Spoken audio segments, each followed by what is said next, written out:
బడుగు బలహీన వర్గాల అభివృద్ధి కాంగ్రెస్ ధ్యేయమని మంచిర్యాల ఎమ్మెల్యే ప్రేమ్ సాగర్ రావు అన్నారు. ఆదివారం స్థానిక ప్రభుత్వ కళాశాల మైదానంలో ఏర్పాటు చేసిన అమృత్ జల్ సమావేశానికి ముఖ్య అతిథిగా హాజరయ్యారు.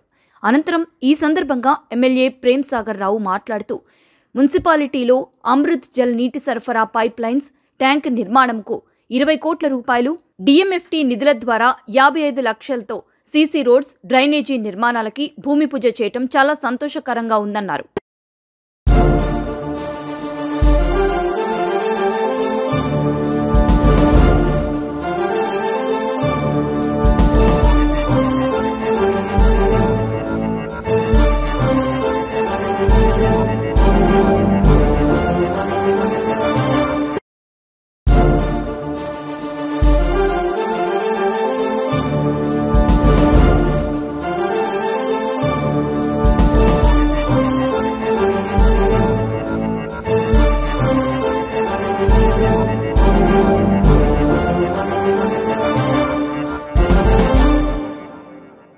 అందరికీ సంతోషం. ఎందుకంటే ఒక మంచినీళ్ళ వ్యవస్థ తెచ్చినటువంటి గౌరవ ఎమ్మెల్యే గారు ప్రేమ్ సాగర్ రావు గారు వారు, ఎందుకంటే ఒక పల్లెటూరులో పుట్టి మాలాగానే మళ్ళీ సిటీకి రావడం, మరి రాష్ట్రానికి పోవడం, అది మన ప్రజల అదృష్టంగా భావించుకుంటూ ఈ కార్యక్రమంలో పాల్గొంచుకున్నటువంటి ఎమ్మెల్యే గారు, అదేవిధంగా గౌడీ నాగభూషణ గారు, మా కౌన్సిలర్స్ ఆరిఫ్ భాయ్, అదేవిధంగా మహిళా సోదరులు అందరు కౌన్సిలర్లు, ఎంఆర్ఓ గారు, మరి అదేవిధంగా కమిషనర్ గారు, వారి మొత్తం మంది ప్రజలందరికీ, మహిళా సోదరులు అందరికీ పేరు పేరున, అదేవిధంగా పత్రికా విలేకరులు కూడా నమస్కారం తెలుపుకుంటూ, ఇవాళ ఒక మంచి రోజు. ఎందుకంటే దాదాపు 20 కోట్ల డబ్బులు అంటే వట్టి మాట కాదు. ఇక్కడ బోరు మీద ఏదైతే ఉందో అక్కడ చాలా ఇబ్బంది ఉండే. అదేవిధంగా మన దగ్గర ఏదైతే ఎంఆర్ఓ ఆఫీస్ వెనుక ట్యాంక్ ఉందో అటువంటి ట్యాంకులు 4 ట్యాంకులు నింపడం, డైరెక్ట్ ఈ నీరు రావడం ఆ ట్యాంకుల నుంచి మళ్ళీ సర్క్యులేషన్ పల్లెటూర్ల ప్రజలకు కూడా అందుతుంది. అదేవిధంగా ఇంకా కావాలంటే 55 లక్షలు కూడా డిఎంఎఫ్ అనే ఫండ్ కింద కూడా మరి ఏదైతే కౌన్సిలర్లకు ఇవ్వడం, కౌన్సిలర్లు వాటిలో ప్రజలకు కూడా ఇబ్బంది ఏదైతే ఎక్కడైతే ఉందో ఆ విధంగా వారికి కూడా ఇవ్వడం, వారికి ప్రత్యేకంగా కృతజ్ఞతలు. వారి ప్రభుత్వానికి కూడా మా మున్సిపల్ తరఫున, మన తరఫున, ప్రజల తరఫున, అందరి తరఫున కృతజ్ఞతలు తెలుపుకుంటూ, ఇక కూడా ముందు కూడా ఏ పనైనా ప్రజల కొరకు అందరం కలిసి చేసుకుందాం. మీరు మేము అందరం కలిసి డెవలప్ చేసుకోవాలని, ఏదైతే నీటి వసతి కానీ, చెత్త వసతి కానీ, ఇంకా లైటింగ్ కానీ, రకరకాలుగా ఎన్నో ఇళ్ళ పర్మిషన్లు కానీ రకరకాలుగా ఎన్నో ఉన్నాయి. అవన్నిటి కూడా కౌన్సిలర్ భర్త కాబట్టి మైక్ ఇచ్చడం జరిగింది. అదేవిధంగా ఈ కార్యక్రమానికి ముఖ్య అతిథి వచ్చిన మున్సిపల్ చైర్మన్ నమాజ్ కాంతయ్య గారు, కాంగ్రెస్ పార్టీ తరఫున మున్సిపల్ ప్రో లీడర్ చెల్ల నాగభూషణ్ గారు, అదేవిధంగా కమిషనర్ గారు, సువర్ణ కౌన్సిలర్ గారు, తర్వాత ఎంపీపీ మంగ గారు, మా కౌన్సిలర్ గారు, ఇంకా మిగతా కౌన్సిలర్ అందరికీ, అదేవిధంగా ప్రత్యేకంగా పబ్లిక్ హెల్త్ డి గారు వచ్చారు. ఈ కార్యక్రమానికి ఎంత రూపకల్పన చేసి కష్టపడి చేసిన వాళ్ళే.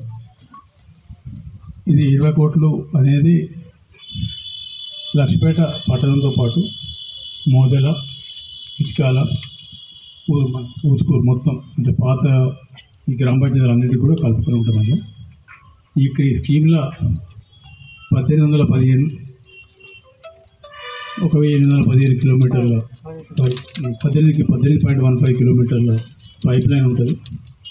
1270 చిల్లర ఇండ్ల కనెక్షన్స్ ఉన్నాయి. 600 కిలోమీటర్ల 2 ఓవర్ హెడ్ ట్యాంక్,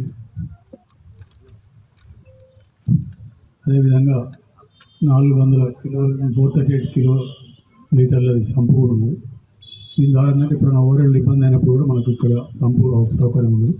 ఇలా వాటర్ తీసుకున్న తర్వాత అవన్నీ ఫిల్టర్ చేసిన తర్వాత మినరల్స్ కొన్ని మనకు అవసరం ఉంటే కొన్ని అవసరం లేని తీసేసి అవసరమని యాడ్ చేసి ఆ రకంగా కూడా కోసం ప్లాంట్ కూడా ఉంది. అది స్వచ్ఛమైన నీళ్ళు మంచిగా రావచ్చు, మనకి ఏ రకమైన బాధలు రావచ్చు. ఇప్పుడు కూడా ఆల్రెడీ ప్రయత్నం చేస్తున్నాం, ఇప్పుడు ఉన్నదాన్ని ఎంత ప్రయత్నం చేస్తున్నాం. దీని ద్వారా వచ్చే ఎండాకాలం వరకు మీకు ఏ రకమైన అప్పటి నుంచి ఎప్పటిదాకా నీళ్ళకి సమస్య లేదు. నీళ్ళ గురించి ఆలోచన అవసరం. దీంతో పాటు ఇది 36,000 పాపులేషన్ అయ్యే వరకు కూడా ఇప్పుడు వేసే స్కీమ్ సరిపోతుంది. ఇప్పుడు పట్టణ పాపులేషన్ దాదాపు 20,000 లోపలనే ఉంది, 20,000 లోపల ఉన్నది. ఇంకా ఇప్పుడు దీంతో డబుల్ అయినా కూడా ఈ మంచినీళ్ళకి ఇబ్బంది లేదు. అంటే వచ్చే 20-30 సంవత్సరాల దాకా మంచినీళ్ళకి 3 లక్షల కోట్లు వేరే ఇబ్బంది లేదు. ఇప్పుడు ఉన్న దాంట్లో కూడా ఎండాకాలం కూడా సమస్య మనం మాట్లాడినా ఎండాకాలంలో ఏం అవసరంలో చూసి ఏ రకంగా అయినా కూడా ఈ ఎండాకాలం కూడా ఇబ్బంది లేకుండా చేసే ప్రయత్నం చేస్తాం. దీంతో పాటే ఇది అయిపోతే ఇక మనకు వచ్చే మీ అందరి తరఫున మాట ఇస్తాను, మళ్ళీ పని కావాలి చెప్తాను. వచ్చే ఎండాకాలం లోపలి పనులు కావాలి. ఇక్కడ 20 కోట్లు ఆల్రెడీ 2 చేసుకుంటూ వచ్చిన. మంచిర్యాల 48.50 లక్షలు, 48 కోట్ల 50 లక్షలు, నస్పూర్ 73 కోట్లు, మొత్తం 3 కలిపి 141 కోట్ల 50 లక్షల రూపాయలు 3 స్కీములు అయింది. అవి చేసుకుంటే ఇక్కడికి వచ్చినప్పుడు ఇప్పుడు మంచిర్యాల కానీ నస్పూర్లో కానీ మంచినీళ్ళు వస్తున్నాయి. ఇప్పుడు దాదాపు ఎన్నికలకు ఎన్నికలైన తర్వాత అధికారులు కూర్చోబెట్టి మాట్లాడి సంక్రాంతి 14 ఓపెన్ చేసి ఇప్పటి నుంచి నడుస్తుంది. పొద్దున గంట సాయంత్రం 6 గంటల డైలీ ఇస్తాను నీళ్ళు, అవి కూడా తాగే నీళ్ళు ఇస్తాను. అంతా జరుగుతుంది. ఇది కాకుండా విదేశ స్కూల్లో చదువుకున్నాను కాబట్టి మొన్న పోయినసారి ఎన్నికలు అయిపోయాక 15 రోజులకి 20 రోజులకు ఇక్కడికి వచ్చినప్పుడు కాలిపోయిందని చూడడం జరిగింది. ఒక రకంగా అది కాలిపోయిందని అనిపిస్తుంది, ఎందుకంటే అది కాలిపోకపోతే కూలిపోతుంది. కాలిపోయింది కాబట్టి అందరి దృష్టికి వచ్చింది. నేను 1974 స్కూల్లో ఇక్కడ 10th చదివి బయటకు వెళ్ళిన. 50 సంవత్సరాలు దానికి సున్నం కూడా ఇలా ఆ రూమ్లో కూర్చొని నేను వచ్చేసి ఆది నా చెప్పిన శాంక్షన్ ఇస్తాను. 5 కోట్ల 80 లక్షలు శాంక్షన్ అయింది. టెండర్ కూడా వచ్చి 14వ తారీఖున టెండర్ ఓపెన్ చేస్తుంది. హై స్కూల్ జూనియర్ కాలేజ్ కలిపి 580 ఇస్తున్నాం. 580 కాబట్టి ఇంకా 5 కోట్లు ఇస్తే కానీ మొత్తం నియోజకవర్గాన్ని మోడల్ మొత్తం తయారు చేసుకుంటారు. చదువుకునే వాటిని ఆ రుణం తీసుకునే అవకాశం వచ్చింది, ఖచ్చితంగా తీసుకుంటాం. 16 స్కూళ్ళకు 3 కోట్ల 32 లక్షలు కూడా శాంక్షన్ అయ్యి పనులు స్టార్ట్ అయ్యింది. నేను ఎన్నికల్లో మొదటి నుంచి చెప్పుకుంటూ వచ్చిన ప్రజలకు అవసరం ఉన్నాయి, ప్రజలకంటే బీద వాళ్ళకి అవసరం ఉన్నాయి విద్య, వైద్యం. ఆ విద్య ఆల్రెడీ ఈ రాష్ట్రంలో ముఖ్యమంత్రి నియోజకవర్గం కాలే 18 కోట్ల రూపాయలు మొత్తం 280 స్కూళ్ళకి శాంక్షన్ తీసుకొచ్చింది. అదేవిధంగా 5 కోట్ల 80 లక్షలు ఇక్కడ 24 కోట్ల రూపాయలు స్కూల్లో తీసుకొచ్చింది. పనులు స్టార్ట్ రేపటి నుంచి స్టార్ట్ చేస్తుంది, కొన్ని స్టార్ట్ అవుతుంది. ఇప్పుడు 15,000 మంది ప్రభుత్వ స్కూల్లో విద్యార్థులు ఉన్నారు. నా లక్ష్యం ఒక్కటే, ఇవన్నీ చేసి 20 దానికి టీచర్లతో అందరితో మాట్లాడడానికి తప్పకుండా సహకరిస్తారు అనుకుంటాను. ఇన్ఫ్రాస్ట్రక్చర్, ఎందుకంటే ఇన్ఫ్రాస్ట్రక్చర్ లేకుండా, రూము లేకుండా, ఫ్యాన్ లేకుండా, వంట లేకుండా, తంట లేకుండా పిల్లలు కూడా స్కూల్కి రమ్మంటారు రాదు.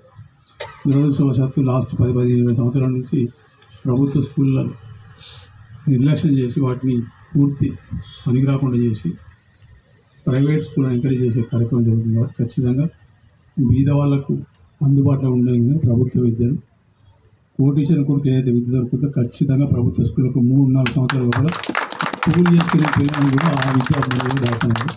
ఈ హాస్పిటల్కి సంబంధించిన మటుకు ఇప్పుడు ఇక్కడనే 30 పడకలు ఉంది. అది 2 డాక్టర్లు 12 డాక్టర్లు లేరు. తర్వాత ఇంకోటి మున్సిపాలిటీలు కూడా మీరు లాస్ట్ టైం రెజల్యూషన్ పాస్ చేసి మీరు జాగా ఇస్తా అని చెప్పి మరి ఇప్పుడు కట్టేదానికి జాగలేదు. మీరు ఇస్తా అంటే అటుపక్క వాళ్ళు ఇచ్చింది, వాళ్ళు అదే తీసుకున్నారు కానీ మీరే తీసుకెళ్ళలేదు. అదేవిధంగా ఆరోగ్యశ్రీ కాంగ్రెస్ పార్టీ అధికారులు ఉన్నప్పుడు రాజశేఖర రెడ్డి గారు ఉన్నప్పుడు మొదలుపెట్టి 2 లక్షలతో మొదలుపెట్టి కాంగ్రెస్ ప్రభుత్వం అధికారం దిగినప్పుడు 5 లక్షల వరకు చేయడం లేదు. కానీ దురదృష్టవశాత్తు గడిచిన 10 సంవత్సరాల నుంచి ఈ ఆరోగ్యశ్రీని నిర్లక్ష్యం చేసి హాస్పిటల్కి పేమెంట్ చేయకపోవడంతో హాస్పిటల్ అన్నీ కూడా ప్రభుత్వ హాస్పిటల్ కానీ ప్రైవేట్ హాస్పిటల్ కానీ వాళ్ళందరూ కూడా ఈ రోగం మరి ట్రీట్మెంట్ లేదు, ఈ రోగం ట్రీట్మెంట్ లేదని చెప్పి బీద వాళ్ళు చాలా ఇబ్బందులు పడ్డారు. దాన్ని దృష్టిలో పెట్టుకొని మళ్ళీ రాజీవ్ ఆరోగ్యశ్రీ 10 లక్షల వరకు చేయడం అనేది బీద వాళ్ళు తెల్ల రేషన్ కార్డు ఉన్న బీద వాళ్ళు ఎవరికైనా కూడా 10 లక్షల వరకు ఒక రూపాయి కూడా ఎవరికి ఇవ్వకుండా హాస్పిటల్కి సౌకర్యం ఉన్నది. మీకు ఏదన్నా సమస్యలు ఉన్నా, ఏదైనా ఇబ్బందులు ఉన్నా కూడా మంచిర్యాల మా ఇంటికి రండి, ఆఫీస్ అన్ని మాట్లాడితే అన్ని అరేంజ్ చేస్తే ఎక్కడ ఇబ్బంది చేస్తారు. మా ఆఫీస్కి మా ఇంటికి వచ్చినట్టు మీ ఇంటికి వచ్చినట్టు అనుకోండి. నా ఇంటికి వచ్చిన ఏ ఇబ్బంది లేదు, మీకు అన్ని సౌకర్యాలు వచ్చేది. మీకు ఇవ్వాలి కోసం లీడర్లు ఇవ్వాలి నా లేకుండా మీరు డైరెక్టర్ అని చేసుకోండి. మా ఆఫీస్లో పనిచేస్తాం 24/7 ఉంటుంది. ఇది ఎప్పుడైనా ఇది కాకుండా బస్సు అయిపోయింది. మొన్న కరెంటు కూడా 200 యూనిట్లు చేసిండు. దాంతోపాటు గ్యాస్ సిలిండర్ కూడా చేయడం జరిగింది. ఈ కరెంటు దాంట్లో ఒక సమస్య గురించి చెప్తానండి. ఫిబ్రవరి 29 వరకు మీరు బిల్లు కట్టాలి. బిల్లు వాళ్ళు అడగరు మిమ్మల్ని. ఎందుకు అడగాలంటే 29 ఇల్లు మీరు కట్టకపోతే ఈ మార్చి 1 నుంచి ఫ్రీ కరెంట్ స్టార్ట్ అయ్యింది. ఈ బిల్లు కట్టకపోతే పెండింగ్ ఉంది కాబట్టి అది ఏమంటారు. సో కరెంటు వాళ్ళు అటువంటి దాంట్లో గన్లో మీరే పోయి వాళ్ళు ఇయర్ ఇప్పుడు మీరే పోయి బిల్లు ఎంత ఉందో చేసి ఫిబ్రవరి 29 వరకు లెక్కలను క్లోజ్ చేసుకోండి. లెక్కలు క్లోజ్ చేసుకుంటే మీకు మార్చి 1 నుంచి 200 యూనిట్ల వరకు కరెంట్ వస్తుంది. నాకు తెలిసి 200 యూనిట్లు అంటే ఇక్కడ ఈ పట్టణంలో 95% సరిపోతాయి. ఎవరికి మీతో మళ్ళీ మీరు బిల్లు కట్టాల్సి వస్తుంది. కాబట్టి అదొకటి వాడుతుంది. గ్యాస్ సిలిండర్ 500కి స్టార్ట్ అయింది, అది కూడా స్టార్ట్ అయింది. సుమారుగా వర్కౌట్ చేసి 18 కోట్లు అయితే 11 కోట్లు ఎమ్మెల్యేకి అభ్యర్థికి ఇచ్చి ఇంకో 5 కోట్లు ఇంకో ఎమ్మెల్యే అభ్యర్థికి ఇచ్చి నాకు తెలిసి కానీ చెప్పాలని ఇట్లా రైతు బంధు పేరు ఉన్న పైసలు తీసుకుపోయి ఇట్లా కాంట్రాక్టర్కి ఇచ్చి చేసుకున్నాను. వాళ్ళు ఉంటే మమ్మల్ని అడుగుతాను. ఇలా రైతు బంధు గురించి మాట్లాడే హక్కు వాళ్ళకి లేదు. ఎందుకంటే నవంబర్ ఇచ్చే పైసలు వాళ్ళు ఇవ్వలే. మేము జనవరి వచ్చినాక మొత్తం అక్కడ గీక్చి అలా గింజ కూడా కనవాలే అట్లా చేసి పెట్టినాడు. వాళ్ళ జీతం 18 తారీఖు అయితే మీ జీతం ఫస్ట్ తారీఖు ఇస్తాను, పెన్షన్లు ఇస్తాను. ఫస్ట్ 4 తారీఖు లోపు అన్ని పేమెంట్లు అవుతున్నాయి. బ్యాంకు ఇది తీసుకొచ్చిన 6 కోట్లకు వడ్డీలు కట్టాలి. 600లకు 6 లక్షలకు 4,000 రూపాయలు వస్తుంది. నాది గ్యారెంటీ, నాది బాధ్యత, ఖచ్చితంగా తీసుకొచ్చి 40 రూపాయలు వస్తుంది. ఇది కాకుండా 65 సంవత్సరాలు అంతా పెన్షన్ ఇచ్చింది. గడిచిన 10 సంవత్సరాల పెన్షన్లు ఎక్కడ కూడా యాడ్ కాదు. పోయిన ఎన్నికల్లో కొన్ని కార్డ్స్ ఇచ్చింది, వాళ్ళ పెన్షన్ కాదు. ఇప్పుడు రేపు కాంగ్రెస్ పార్టీ ఇచ్చే పెన్షన్లు 60 సంవత్సరాల వయసు చెప్పిన 60 సంవత్సరాలు నిన్న ప్రతి ఒక్కరికి పెన్షన్ వస్తుంది. 4,000 రూపాయలు కుటుంబంలో ఇద్దరున్నా ఒక్కరు 4,000 రూపాయలు పెన్షన్ వస్తుంది. అది ఖచ్చితంగా వస్తుంది. దాంట్లో ఎవరు ఆపలేదు, మీకు వస్తుంది. ఇక రెండోది పెన్షన్లతో పాటు ఏదైతే ఈ తెల్ల రేషన్ కార్డులు కూడా ఖచ్చితంగా మీకు లెక్కలు చేసి ఎవరెవరికైతే అర్హులున్నారో వాళ్ళందరికీ తెల్ల రేషన్ కార్డు ఇవ్వడం జరుగుతుంది. పెన్షన్లు తెల్ల రేషన్, ఎందుకంటే ప్రభుత్వ కార్యక్రమాలు సంక్షేమ కార్యక్రమాలు ఏమి ఇవ్వాలన్నా కూడా మీకు తెల్ల రేషన్ కార్డే ప్రామాణికం. కాబట్టి తెల్ల రేషన్ కార్డుకి ఎవరికైనా లేని వాళ్ళు అప్లై చేసుకుని అందరూ జాగా లేని వాళ్ళకి జాగా గురించి జాగాతో పాటు 5 లక్షల రూపాయలు ఇవ్వడం జరుగుతుంది. ఇవి 4 దఫాలు ఇవ్వడం జరుగుతుంది. మీకు శాంక్షన్ నటించాక బేస్మెంట్ కట్టినాక 1,00,000 లక్షల రూపాయలు ఇట్లా ఇబ్బంది లేదు. పైసలకు 3,500 నియోజకవర్గానికి ఇస్తాను. ఏదో ప్రతి నాడు ఏదో దొరికిచ్చి ఏదో చేసి ఇంకొక 1000 ఎక్కువ తెచ్చుకుంటాను, ప్రాబ్లం ఏం లేదు. 4,500 అంటే 3 ఏళ్ళు అయిపోతాయి. మన నియోజకవర్గంలో 15,750 మంది కుటుంబాలకు ఇల్లు నేను మన నియోజకవర్గంలో. సరే, ఇంకో 250, 500 యాడ్ చేసినా 16,000 చిల్లర కావాలి. ఖచ్చితంగా 3 ఏళ్ళని ఖతం చేసుకుంటాం. ఇదన్నా 500 అయితే 4. అందులో కూడా చెప్తాను వినండి, అందులో Congress party, TRS party, BJP party లేదు. మొత్తం అర్హులైన లిస్టు తీసి లిస్టు ప్రకారం చూసి బీదవాళ్ళు చిక్కుగా అర్ధరాత్రి అపరాత్రి అనకుండా ఏది ఉన్నా కూడా ఫోన్ చేయండి. లీడర్లు ఉంటే సంతోషం, లేకున్నా పర్లేదు మీరు నేరుగా మీరు ఫోన్ చేయండి, లేకపోతే మంత్రుల ఇంటికి రండి. ఏ సమస్య ఉన్నా పరిష్కరిస్తుంది. తప్పకుండా చేసి మీకు ఈ అవకాశం ఇచ్చిన వేదిక మీద పెద్దలందరికీ, అదేవిధంగా ఈ కార్యక్రమానికి వచ్చిన అక్క చెల్లెలు, అన్నదమ్ములు, కాంగ్రెస్ పార్టీ నాయకులు, కౌన్సిలర్లు, కార్యకర్తలు అందరికీ పేరు పేరున ప్రతి ఒక్కరికి శిరస్సు వస్తుంది.